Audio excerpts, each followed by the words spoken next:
Assalamualaikum warahmatullahi wabarakatuh.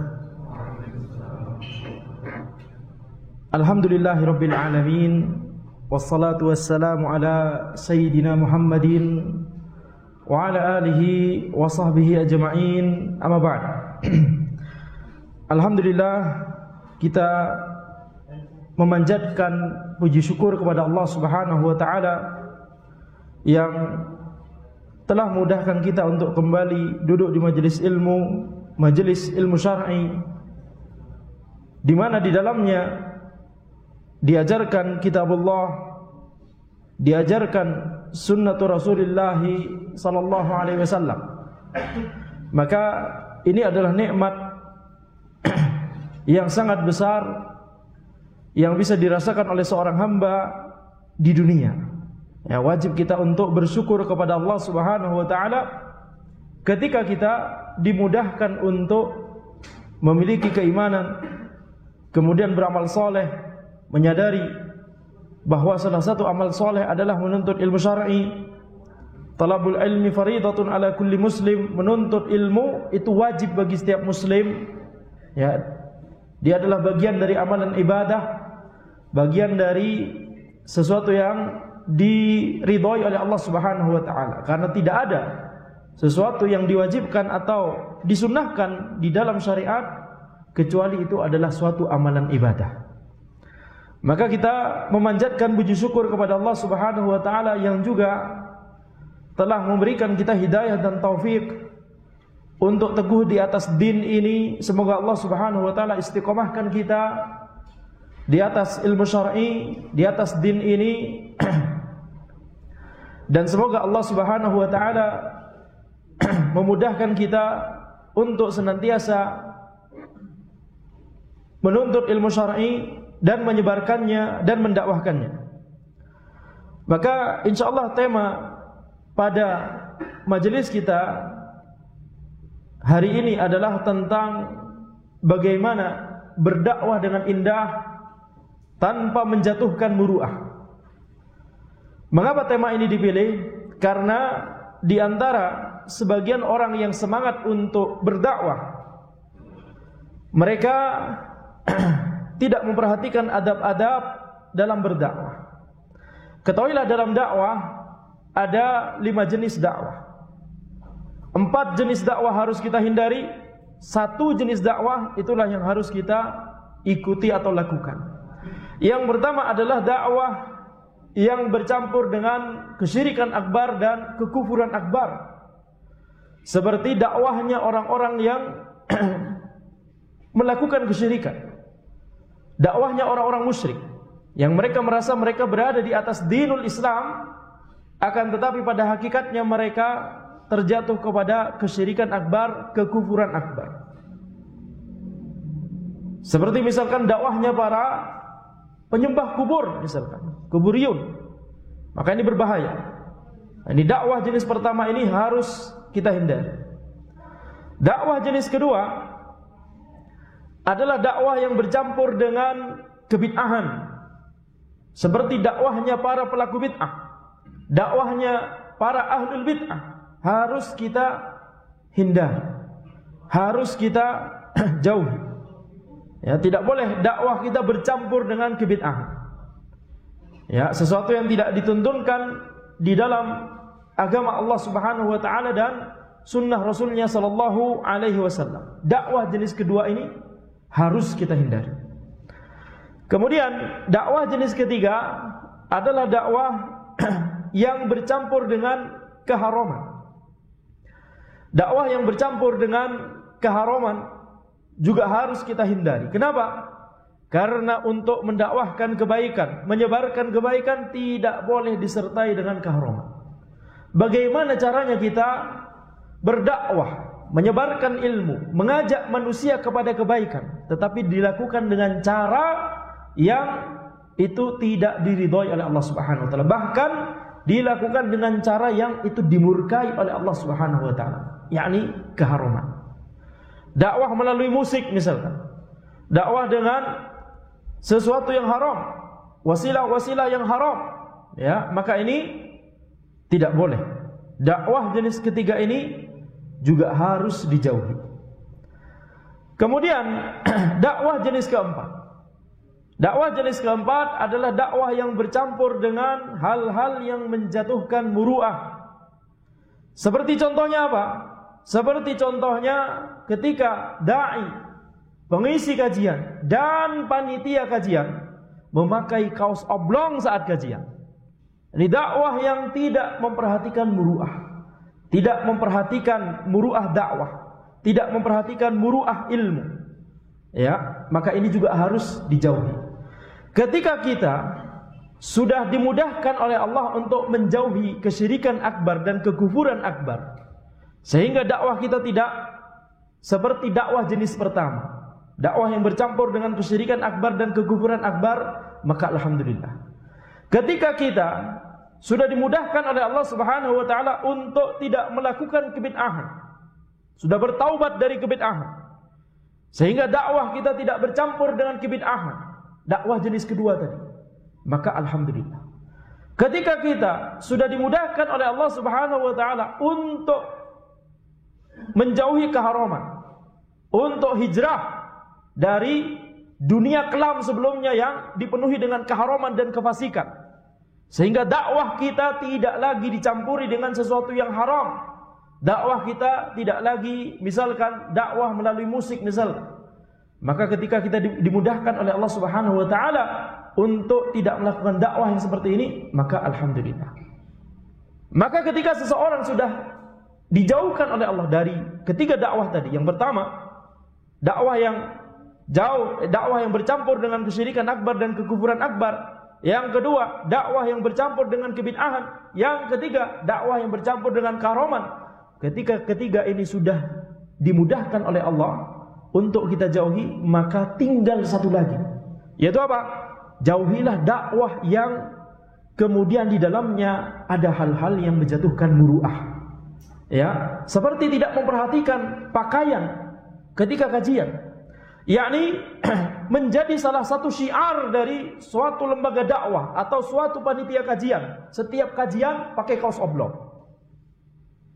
Ini dakwah macam apa? Ya, ini dakwah yang tidak memperhatikan muru'ah ilmu. Ya, dan itu yang akan kita bahas ya secara ringkas insyaallah dalam majelis ini. Sebelum ke sana, kita harus mengetahui terlebih dahulu apa yang dimaksud dengan muru'ah. Ya. Apa yang dimaksud dengan muru'ah atau marwah? Muru'ah sebagaimana didefinisikan oleh Majduddin Abul Barakat Ibnu Taimiyah rahimahullahu taala. Kakeknya Syekhul Islam Ibnu Taimiyah rahimahullahu taala. Satu keluarga ini adalah keluarganya para ulama.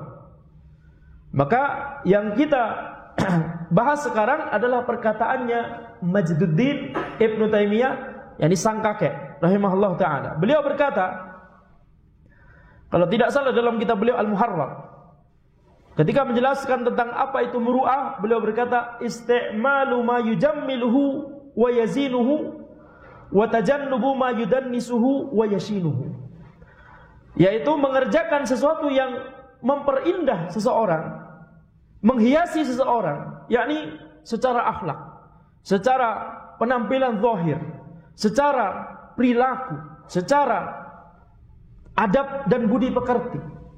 Ya, ketika seseorang mengerjakan sesuatu yang memperindah pribadinya, memperindah akhlaknya, memperindah adabnya, maka ini muru'ah. Tapi tidak berhenti cuma di situ.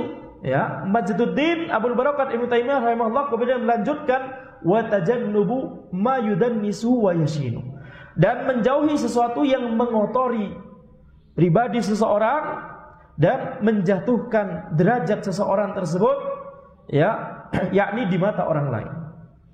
Maka ini yang namanya muru'ah. Ya, ini yang namanya muru'ah. Kalau kita ingin melihat definisi lain yang disebutkan oleh para ulama, kita bisa melihat definisi yang disebutkan oleh Abu Hatim Muhammad Ibnu Hibban Al-Busti rahimahullah, seorang muhaddits Ibnu Hibban. Beliau berkata, wal muru'atu indi khoslatan. Muru'ah itu menurutku ada dua ciri, ada dua karakteristik. Yang pertama adalah istinabu ma yakrahullahu wal muslimuna minal fi'al. Yang pertama adalah menghindari apa yang dibenci oleh Allah dan apa yang dibenci oleh kaum muslimin berupa perbuatan-perbuatan yang buruk, perbuatan-perbuatan yang dibenci oleh Allah dan kaum muslimin. Perhatikan di sini. Perbuatan yang dibenci oleh Allah, kesyirikan, kekufuran, kemunafikan, kebid'ahan, keharaman. Ini dibenci oleh Allah Subhanahu wa taala. Adapun perkara yang dibenci oleh kaum muslimin, maka ya bisa jadi hukum asalnya boleh-boleh saja, hukum asalnya. Akan tetapi ketika pada situasi tertentu, kondisi tertentu, ya, itu tidak disukai oleh kaum muslimin. Ya, misalkan tidak sesuai dengan urf. Ya, misalkan yakni pergi ke suatu tempat, ke kantor atau misalkan ke kampus atau ke suatu tempat yang resmi, tetapi kemudian pakai sandal jepit misalkan. Hukum asal dari memakai sandal jepit di dalam din hukumnya mubah. Hukumnya mubah, akan tetapi dalam kondisi tersebut itu bisa menjadi yakni sesuatu yang menjatuhkan muru'ah seseorang sehingga din kemudian melarangnya, syariat kemudian melarangnya. Ya. Jadi itu adalah perkara yang tidak disukai oleh orang-orang. Yakni ketika seseorang kemudian melihat ada orang yang datang ke tempat yang resmi kemudian pakai sandal jepit misalkan, ini tidak pantas. Betul tidak? Nah, ini yang disebut oleh Ibnu Hibban sebagai sesuatu yang bisa menjatuhkan muru'ah. Ini ciri pertama, karakteristik pertama. Karakteristik kedua, wasti'malu ma yuhibbullahu wal muslimuna minal khisal. Yakni mengerjakan karakteristik atau ciri atau adab yang dicintai oleh Allah dan dicintai oleh kaum muslimin. Dicintai oleh Allah bisa berupa amalan ibadah, memang sesuatu yang diwajibkan atau disunahkan di dalam syariat, atau sesuatu yang itu masuk dalam keumuman sesuatu yang kebaikan, begitu ya, sesuatu yang baik. Sesuatu yang dicintai oleh kaum muslimin, yakni disukai oleh orang-orang. Kalau kita ke tempat yang resmi, pakaiannya harus sesuai. Nah, ini dicintai oleh orang-orang. Jadi muru'ah itu memperhatikan urf.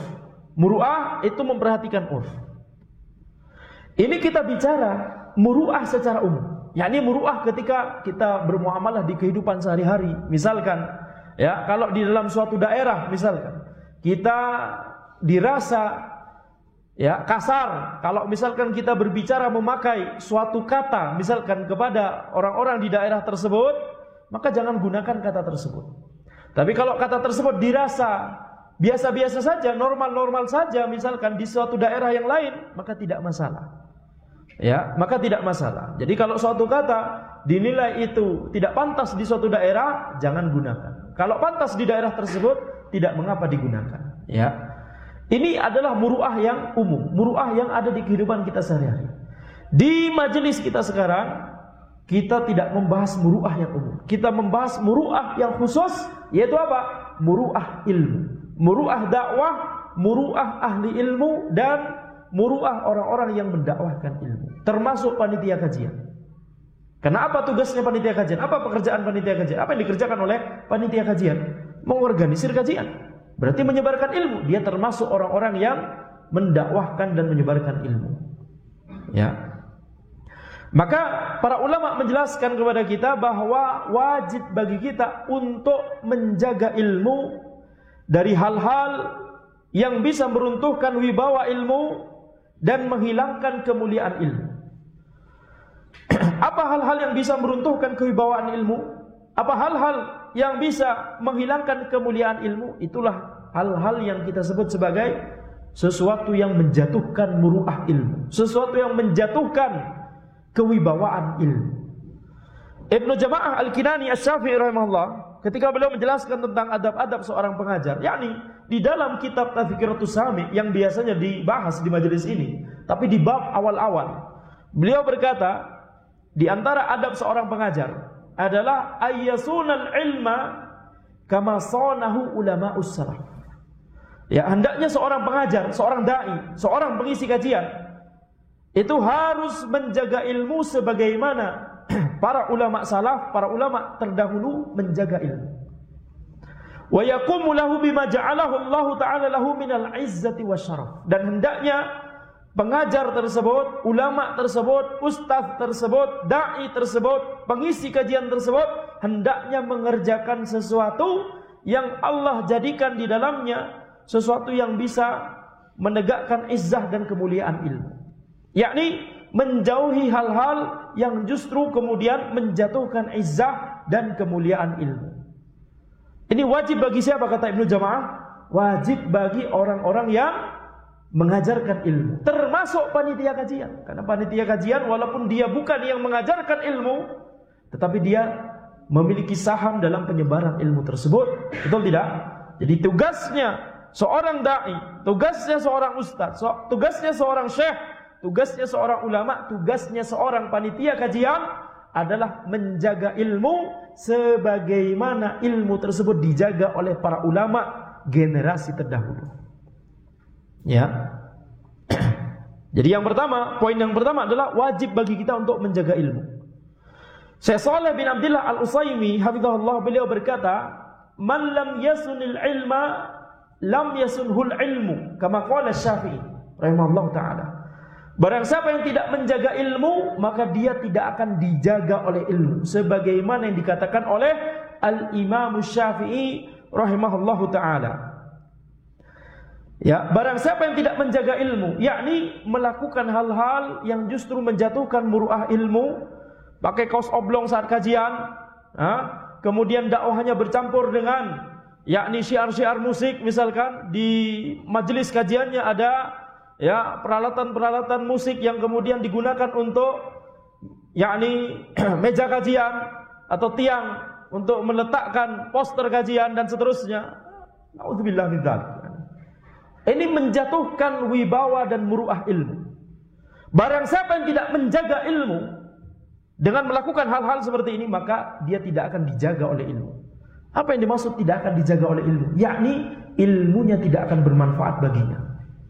Bisa jadi dia ya mengikuti kajian demi kajian, mencatat kajian tersebut, berusaha memahami kajian tersebut, akan tetapi ilmu tersebut tidak akan menjaganya, yakni tidak bermanfaat bagi orang tersebut. Kenapa?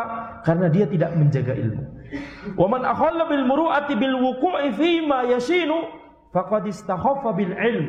Ya. Syekh Al-Utsaimin hafizallah, beliau menjelaskan barang siapa yang menjatuhkan muru'ah dengan cara melakukan sesuatu yang ya menjadikannya buruk, menjadikan orang tersebut buruk di mata orang lain.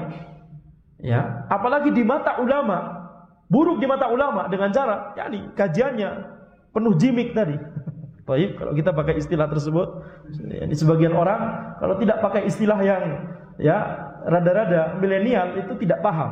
Nah, ini tidak masalah sedikit-sedikit. Tapi jangan kemudian itu jadi syiar dakwah kita. Semua dakwah kita isinya istilah-istilah yang seperti itu, ya, jujurli misalkan. Baik. Ya, ini aneh sekali, betul tidak? Ya, baik.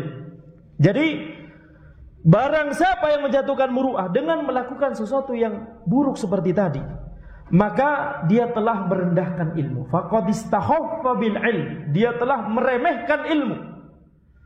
Dia bisa jadi mengorganisir kajian, dia bisa jadi mengisi kajian, tapi di saat yang sama dia meremehkan ilmu yang diajarkan di kajian tersebut. Falam yu'azzimhu wa waqa'a fil batalah. Sehingga orang tersebut tidak akan yakni orang tersebut tidak mengagungkan ilmu, tidak memuliakan ilmu, sehingga dia kemudian akan terjatuh kepada batalah. Yakni futur. Batalah itu malas, semakna dengan itu yakni futur. Orang yang melakukan hal-hal yang menjatuhkan muru'ah, maka sangat dekat sekali dengan futur. Sangat dekat sekali dengan kembali lagi ke masa jahiliyahnya. Kenapa? Karena tidak memperbaiki dirinya sesuai dengan yang seharusnya ketika dia mendakwahkan ilmu, ketika dia menyebarkan ilmu. Kemudian Syekh Al-Utsaimin hafizahullah juga berkata, "Wa man ahalla bi muru'atihi wa huwa yantasibu ila al-ilmi faqad iftadaha 'inda al-khassi wal 'am." Barang siapa yang menjatuhkan muru'ahnya padahal dia menisbatkan kepada ilmu, maka dia itu telah menjatuhkan dirinya sendiri di hadapan orang yang khusus dan orang yang umum. Orang yang khusus yakni orang yang berilmu. Ya, ketika seseorang ya itu kemudian melakukan sesuatu yang menjatuhkan muru'ah, padahal dia menisbatkan kepada ilmu, antara dia pengisi kajian atau dai atau syekh atau alim atau ustaz, ya, tapi kemudian menjatuhkan muru'ahnya sendiri dengan cara dakwahnya seperti tadi. Ya, ketika dia panitia kajian, yang tentunya yang namanya panitia kajian pasti menisbatkan kepada ilmu. Betul tidak? Orang mengenalnya sebagai panitia kajian yang menyebarkan ilmu. Maka ketika dia menjatuhkan muru'ahnya sendiri, maka dia telah menjatuhkan dirinya sendiri di hadapan orang yang khusus, yakni maksudnya ulama, orang-orang yang paham ilmunya, dan orang-orang yang umum, yakni orang awam ketika hatinya hanif akan juga bisa menilai. Kok begini dakwahnya? Hah? Kok begini dakwahnya? Kok masa kajian pakai kaos oblong? Hah? Kalau ke kantor gak berani pakai kaos oblong, ya. Ini harus pakai kemeja misalkan. Kalau ngajar ke kampus gak berani pakai kaos oblong. Tapi kalau panitia kajian kok pakai kaos oblong, gitu ya.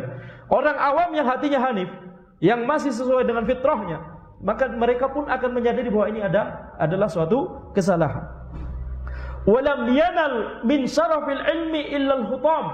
Orang tersebut yang menisbatkan kepada ilmu tersebut tapi justru menjatuhkan muru'ahnya, dia tidak akan mendapatkan kemuliaan ilmu kecuali serpihan saja. Ya. Di antara cara kita untuk menjaga ilmu dan memuliakan ilmu itu adalah kita harus memakai pakaian yang indah ketika kita pergi ke masjid atau ke majelis ilmu. Sebagaimana firman Allah Subhanahu wa taala, "Ya bani Adam khudhu zinatakum 'inda kulli masjid." Wahai anak Adam, pakailah pakaianmu yang indah setiap memasuki masjid. Ya. Yang dimaksud pakaian yang indah adalah pakaian yang pantas dengan kemuliaan masjid. Pakaian yang pantas dengan kemuliaan majelis ilmu yang diajarkan di dalam masjid tersebut, atau majelis ilmu yang diajarkan di tempat lain seperti di madrasah, seperti di ma'had, seperti di jamiah, ya, tidak harus di masjid. Maka harus kita memakai pakaian yang indah ketika kita memasuki masjid, ketika kita menghadiri majelis ilmu. Ya, kalau kita kemudian mengenakan pakaian yang tidak sesuai dengan kemuliaan ilmu, maka bagaimana dengan ayat ini? Apakah kemudian kita tinggalkan ayat ini kemudian dengan yakni niatan ini supaya Ustaz, ini kita pakai kaos oblong ini supaya menarik minatnya para millennials, begitu ya, menarik minat mereka. Maka kita katakan tidak ada maslahat pada sesuatu yang bertentangan dengan ayat. Tidak ada maslahat pada sesuatu yang bertentangan dengan firman Allah Subhanahu wa taala. Tidak ada maslahat pada sesuatu yang bertentangan dengan ya manhajnya para ulama generasi terdahulu. Bagaimana manhaj mereka ketika berdakwah? Bagaimana cara mereka ketika berdakwah? Mereka berdakwah dengan penuh yakni kewibawaan. Mereka berdakwah dengan penuh hikmat, begitu ya. Kondisinya yakni suasana ketika kajian itu hikmat, menunjukkan kewibawaan ilmu, menunjukkan ya ketenangan dan kebahagiaan yang kemudian itu akibat ilmu yang disampaikan, tidak dikotori dengan hal-hal yang menjatuhkan muru'ah dan memalukan, apalagi keharaman, apalagi kebid'ahan, apalagi kesyirikan dan kekufuran. Al-Imam An-Nawawi rahimahullah, beliau berkata, wa yajlisu biwaqarin wa thiyabuhu nadhifatun bidun. Hendaknya seorang pengajar itu duduk dengan tenang, duduk dengan wibawa, dan pakaiannya itu bersih dan putih. Walaupun kita katakan ya warna pakaian insyaallah tidak masalah, ya tidak harus putih, tapi maksudnya di sini ya poinnya adalah bersihnya tersebut. Ya, untuk warna pakaian maka tidak harus berwarna putih, apalagi kalau misalkan yakni urf kita di Indonesia, ya pakaian-pakaian yang dikaitkan dengan majelis ilmu ya tidak semuanya berwarna putih. Taib. Wala ya'tani bi fakhirith thiyab, maka hendaknya dia tidak mengenakan pakaian yang kemudian ketika dipakai kemudian bisa menjadi sombong di hadapan makhluk. Wala yaqtasiru ala khalqin yansibu sahibahu ila qillatil muru'ah. Dan hendaknya dia yakni tidak kemudian meremehkan sesuatu dengan cara melakukan sesuatu yang menjatuhkan wibawanya, sehingga orang-orang akan yakni membuatnya, yakni akan merendahkannya, akan menilainya sebagai orang-orang yang tidak memiliki muru'ah. Ya. Jadi di sini kita lihat ini adalah perkataan Al-Imam Nawawi rahimahullahu taala tentang seorang pengajar, wajibnya seorang pengajar untuk yakni memperhatikan adab dalam majelis ilmu.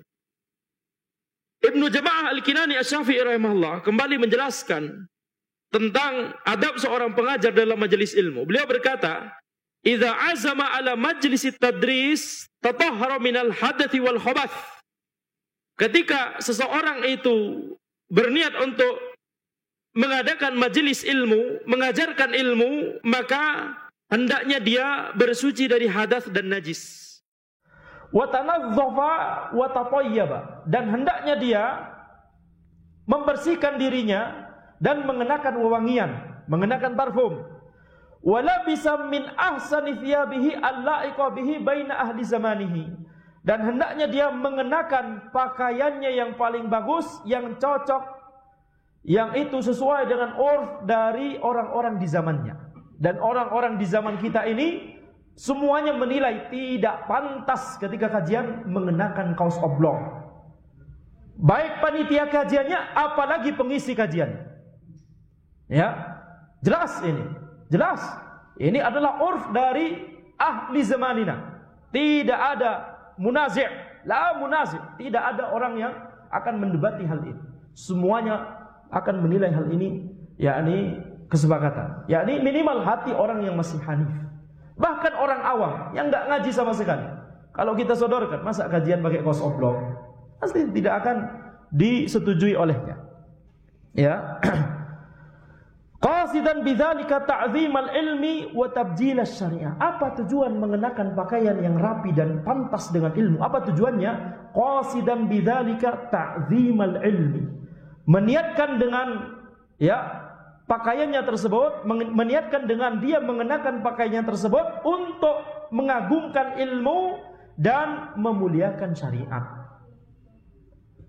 Memuliakan ilmu, mengagungkan ilmu dan memuliakan syariat. Ini tujuannya. Jadi apa?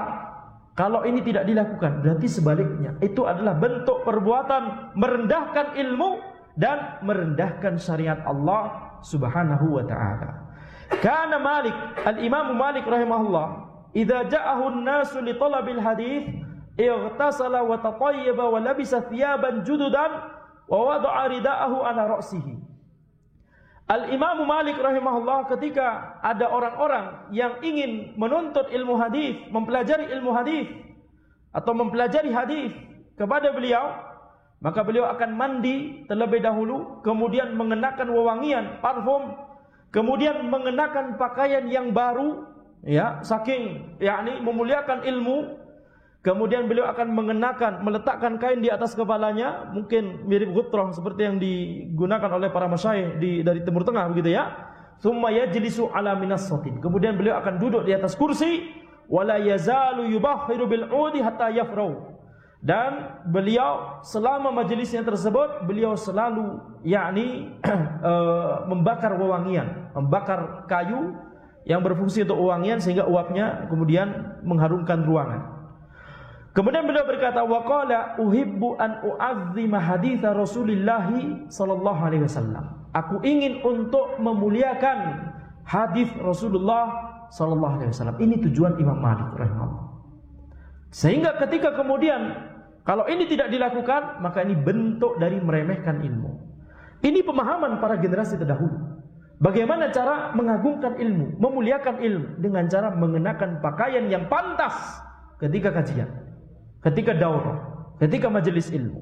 Baik pengisinya ataupun panitia kajiannya. Kenapa? Panitia kajian juga orang-orang yang menyebarkan ilmu. Malu kalau orang-orang yang menisbatkan kepada ilmu tapi justru tidak memperhatikan pakaian yang baik ketika mengisi kajian. Kemudian terkait masalah pakaian, maka ada suatu hal penting yang disebutkan oleh Syekh Al-Utsaimin hafizahullah taala, yakni ketika beliau mencontohkan perbuatan-perbuatan yang menjatuhkan muru'ah. Beliau berkata bahwa di antara perbuatan yang menjatuhkan muru'ah adalah orang-orang yang bersahabat dengan orang-orang yang fasik, Ya, suhbatul aradhil wal fusaq wal mujjan wal battalin. Orang-orang yang bersahabat dengan orang-orang yang fasik. Bersahabat dengan orang-orang yang pemalas. Wa'addahu min khawarimil muru'ah jama'atun. Sebagian ulama menilai hal ini sebagai sesuatu yang menjatuhkan muru'ah.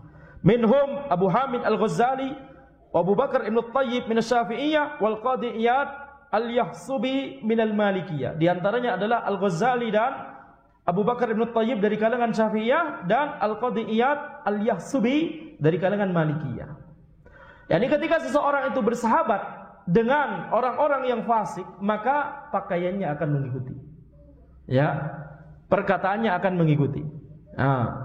Tingkahnya akan mengikuti. Ya, mindsetnya akan mengikuti, cara berpikirnya akan mengikuti.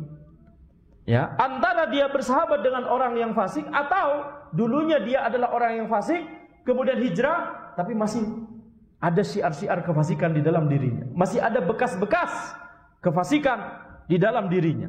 Pakaiannya masih suka yang begitu-begitu. Perkataannya masih ada perkataan-perkataan fasik atau keharaman yang sering keluar. Walaupun sekarang sudah ngaji, akan tapi tetap masih ada sisa-sisa. Nah, ini harus dibenahi terlebih dahulu. Harus dibenahi terlebih dahulu. Jangan maju untuk menyebarkan ilmu sementara ini belum selesai. Malu. Betul tidak? Malu. Hukum asalnya yang berdakwah siapa? Hukum asalnya yang menyebarkan ilmu siapa? Orang yang berilmu. Ya. Adapun orang awam atau orang baru ngaji dan belum terbiasa dengan majelis ilmu, tidak pernah duduk di kajian kitab, ya, maunya cuma kajian yang gebiar-gebiar begitu ya, maka ini belum mengetahui tentang bagaimana majelis ilmu, bagaimana yakni bermuamalah dengan ahli ilmu, bagaimana seharusnya penuntut ilmu itu bermuamalah baik dalam majelis ilmu atau dalam kesehariannya. Sehingga kita katakan terkait dengan pakaian ini, jangan sampai kita melakukan, ya, baik pakaian ataupun hal yang lainnya, jangan sampai kita terjatuh kepada tasabbuh bil kuffar wal fusaq, yaitu apa? Menyerupai orang kafir dan orang fasik. Sehingga ketika kita berdakwah, jangan sampai kemudian di dalam media dakwah kita nama-nama orang kafir yang hina ditaruh di atas nama-nama sahabat yang mulia. Itu sama saja secara tidak langsung mempromosikan nama-nama orang kafir yang hina tersebut.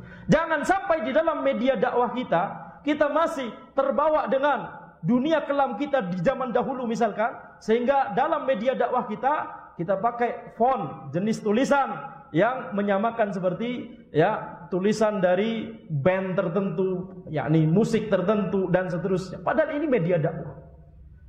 Muruahnya kemana? Ya, akalnya kemana? Menyebarkan ilmu kok bisa caranya seperti ini? Malu. Ya, malu. Belajar dulu baru nanti menyebarkan ilmu.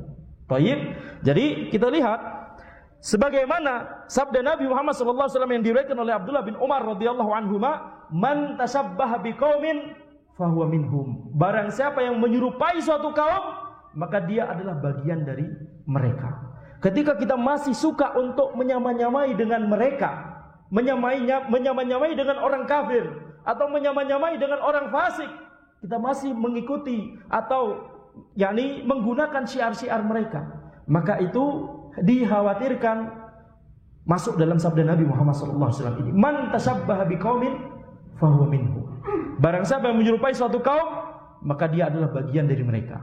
Hadis ini sebenarnya juga cocok untuk man tashabbaha biqaumin fahuwa minhum. Barang siapa yang menyerupai orang soleh, barang siapa yang menyerupai para nabi dan rasul, barang siapa yang menyerupai para ulama generasi terdahulu, maka dia bagian dari mereka.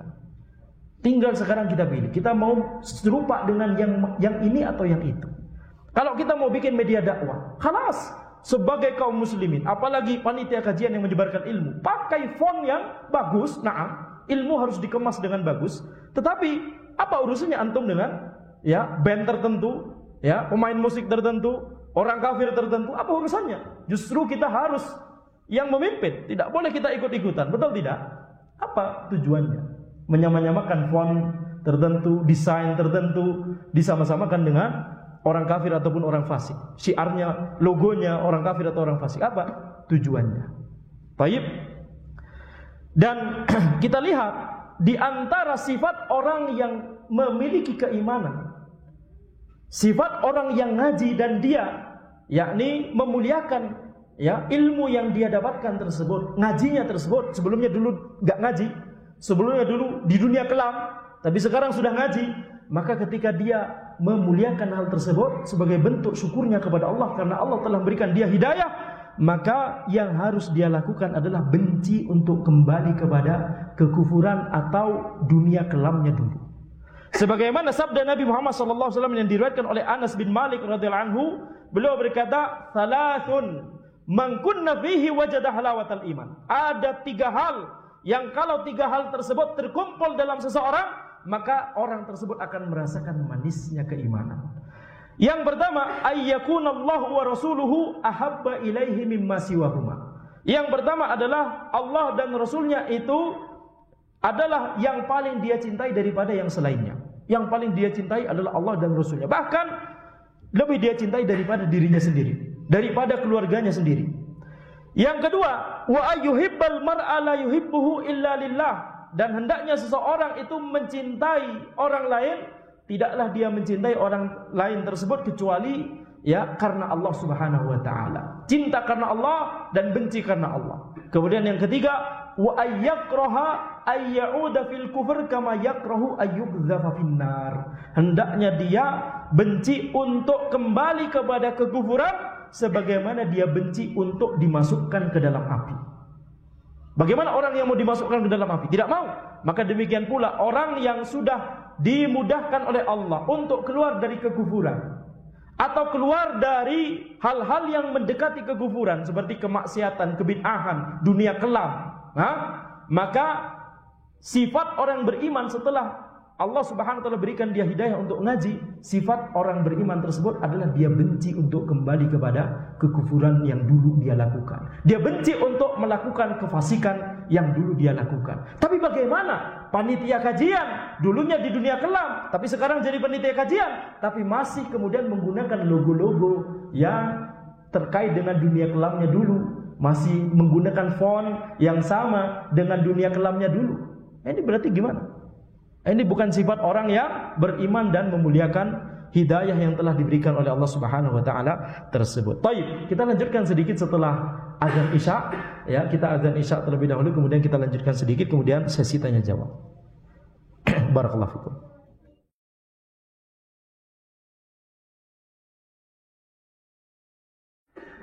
Baik, kita lanjutkan sedikit tentang materi kita. Maka setelah kita mengetahui tentang bagaimana kita harus menjauhi hal-hal yang menjatuhkan muru'ah, maka sekarang ada tema utama atau poin utama, prinsip utama yang harus dipahami oleh seseorang ketika dia berdakwah. Yaitu apa? Maksud dan tujuan utama dari dakwah itu adalah mengajak manusia untuk mengagungkan ilmu, memuliakan para ahli ilmu, dan menghormati majelis ilmu. Ya, ini adalah maksud syariat dari dakwah. Tujuan syariat dari dakwah, mengajak manusia. Ya, ini diantara tujuannya. Ya, mengajak manusia untuk mengagungkan ilmu, memuliakan para ahli ilmu, dan menghormati majelis ilmu. Kalau kemudian kita dakwah tidak mengajak manusia untuk melakukan 3 hal tersebut, maka ini dakwahnya adalah dakwah yang salah. Ya. Kita lihat misalkan perkataan Sahal bin Abdillah At-Tustari rahimahullah, beliau berkata, "Man arada an-nadhara ila majalisil anbiya falyanzur ila majalisil ulama fa'rifu lahum dzalik." Barang siapa yang ingin melihat kepada majelisnya para nabi, maka lihatlah majelisnya para ulama. Ya. Barang siapa yang ingin melihat majelisnya para nabi dan rasul, maka lihatlah majelisnya para ulama. Nah, kalau pengisi kajian dan panitia kajian mengadakan majelis ilmu, kemudian pakai kaos oblong, gimana? Ya, ini apakah majelisnya para nabi dan rasul seperti itu? Betul tidak? Apakah ya, majelisnya para nabi dan rasul ketika mengajarkan ilmu itu adalah yakni melakukan hal-hal yang menjatuhkan muru'ah, melakukan hal-hal yang haram misalkan, melakukan hal-hal yang ya tidak diridhoi oleh Allah Subhanahu wa taala, tidak mungkin. Ya, sehingga ya kalau kita ingin mengikuti jejaknya para sahabat, kalau kita ingin mengikuti jejaknya para tabi'in, kalau kita ingin mengikuti jejaknya para tabi'in, jejaknya para ulama generasi terdahulu, maka perhatikan hal-hal ini. Tetapi kalau sebaliknya kita tidak melakukan hal tersebut, kita malah justru menjatuhkan muruah ilmu, menjatuhkan muruah dakwah. Jejak sahabat mana yang kita ikuti? Jejak tabi'in yang mana yang kita ikuti? Jejak tabi'in yang mana yang kita ikuti? Jejak para ulama generasi terdahulu yang mana yang kita ikuti? Tidak ada. Ya, tidak ada. Maka itu mengapa para ulama ketika mengajarkan masalah adab, pasti di antara tema yang mereka ajarkan adalah pelajarilah adab sebelum mempelajari ilmu, apalagi mengajarkan ilmu dan menyebarkan ilmu, yakni berdakwah. Ibnu Sirin rahimahullah beliau berkata, kanu yata'allamuna al-hadya kama yata'allamuna al-ilm. Mereka mempelajari tentang adab sebagaimana mereka mempelajari tentang ilmu. Al-Hasan Al-Basri rahimahullah beliau berkata, in kana ar-rajulu la yakhruju fi adabin yaksibuhu sinin thumma sinin. Kalau seseorang keluar untuk mempelajari adab, maka sungguh dia akan menghabiskan waktu bertahun-tahun. Habib Ibn Syahid rahimahullah beliau berkata kepada anaknya, ya bunai, ishabil fuqaha wal ulama. Wahai anakku, temanilah para fuqaha, temanilah para ulama, wa ta'allam minhum, pelajarilah dari mereka, wa khudh min adabihim, ambillah dari adab mereka. Fa inna dzalika ahabbu ilayya min katsirin minal hadits, karena itu lebih aku cintai daripada ya banyak hadis. Yakni masalah adab itu sangat diperhatikan oleh para ulama generasi terdahulu, ya. Jadi kita lihat di sini, temanilah para fuqaha, temanilah para ulama, pelajarilah adab dari mereka. Jangan kemudian kita masih terbawa dengan adabnya, dalam tanda kutip, adabnya orang-orang yang masih di dunia kelam, yang masih fasik, yang masih diliputi dengan keharaman. Ya, ini adalah tentunya kesalahan. Sebagian ulama berkata, ya bunai, la an ta'allama baban minal adab ahabbu ilayya min an tata'allam sab'ina baban minal ilm. Wahai anakku, engkau mempelajari satu bab dari adab itu lebih aku cintai daripada engkau mempelajari 70 bab ilmu. Makhlad bin Husain berkata kepada Ibnu Mubarak, nahnu ila katsirin minal adab ahwaju minna ila katsirin minal hadis.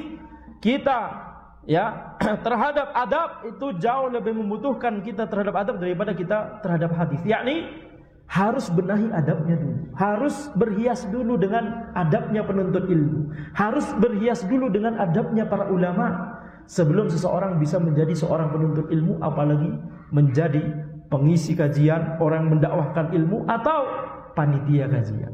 Ya, maka ini yang bisa kami sampaikan, itulah cara berdakwah dengan indah. Berdakwah dengan indah itu adalah berdakwah sesuai dengan ya dakwah yang dilakukan oleh para ulama generasi terdahulu.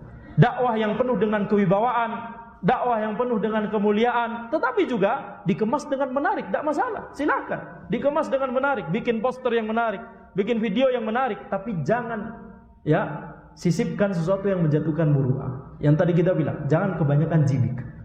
Baik, kalau antum mau pakai istilah itu, ya. Tapi sekali lagi, jangan terlalu banyak, ya, menggunakan istilah-istilah yang ini cuma bumbu seperti garam. Kalau kebanyakan garam, asin. Kalau kurang garam, nggak enak, hambar begitu ya. Jadi, yakni terkadang para ulama menggunakan lafaz-lafaz yang dimengerti oleh orang-orang, akan tetapi itu tidak menjadi syiar, tidak kemudian terkenal. Yakni panitia kajian begini yang ini atau pengisi kajian ini selalu lafaznya begitu terus begitu. Tidak. Itu cuma sesekali untuk supaya orang itu tidak ngantuk atau supaya tidak yakni hilang fokus atau konsentrasi, atau supaya lebih relevan dengan yang mereka pahami sebelumnya. Oh, itu yang dimaksud gitu ya. Tapi tidak kemudian menjadi syiar, tidak kemudian menjadi bahasanya gaul semua begitu ya. Dakwahnya adalah dakwah gaul. Atau hal-hal yang semisalnya. Baik, kita masuk pada sesi tanya jawab.